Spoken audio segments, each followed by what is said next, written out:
Untuk teks berita itu adalah teks yang melaporkan kejadian, peristiwa atau informasi mengenai sesuatu yang telah atau sedang terjadi. Berita bersifat faktual, aktual, dan penting untuk diketahui masyarakat luas. Berita juga harus memenuhi prinsip akurat, berimbang, lengkap, adil, dan menarik. Jadi teks berita ini dia melaporkan kejadian, peristiwa atau informasi, tidak hanya peristiwa kecelakaan, bisa juga kayak informasi tentang politik, sosial, maupun lingkungan itu. Terus berita juga bersifat faktual. Faktual di sini adalah dia kejadian yang sebenar-benarnya, fakta. Terus aktual di sini kejadian yang penting ya. Kita lanjut. Ada struktur teks berita di sini, ada judul berita, teras berita, tubuh berita, ekor berita. Judul berita dibuat dengan singkat, menarik, dan mencerminkan isi berita. Kemudian ditulis dengan huruf lebih besar dan tebal. Nah, jadi kalau kita membuat judul berita itu jangan terlalu panjang, bisa disingkat aja supaya yang bacanya pun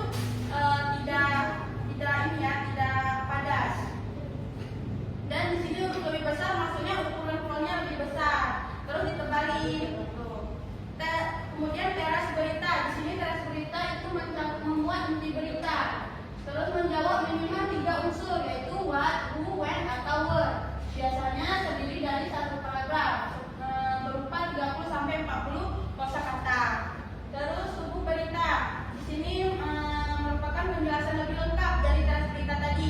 Yang teras berita tadi itu cuma menjelaskan 3 unsurnya aja, tapi di tubuh berita ini menguraikan 6 unsur berita yang nanti akan dijelaskan. Terus yang terakhir strukturnya ada ekor berita.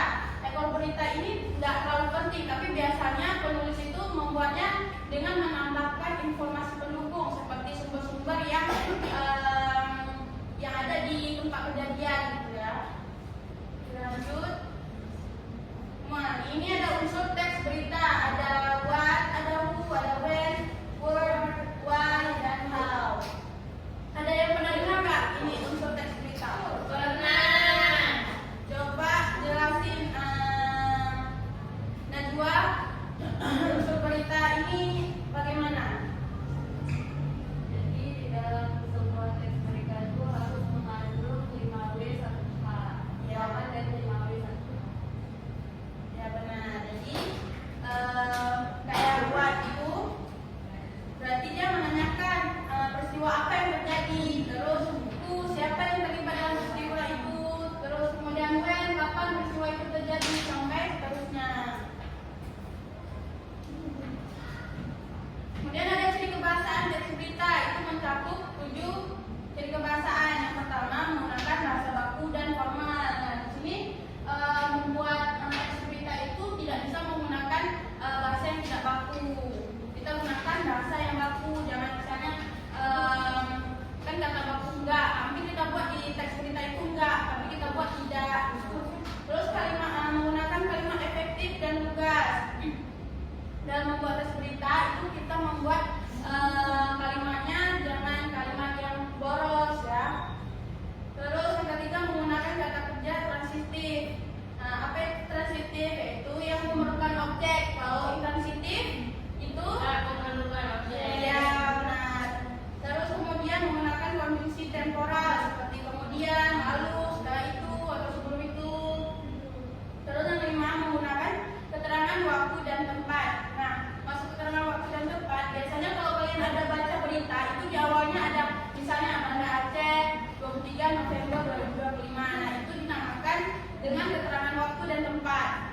Terus menggunakan kalimat langsung. Nah, kalimat langsung ini biasa ditandai dengan tanda petik 2.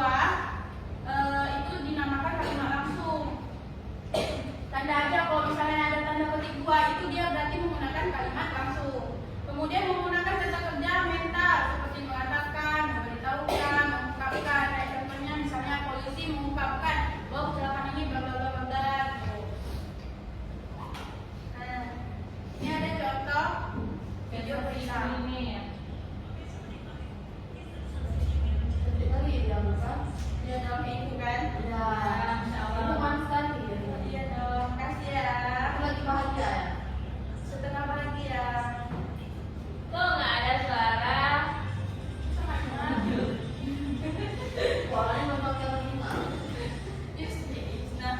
Tidak ada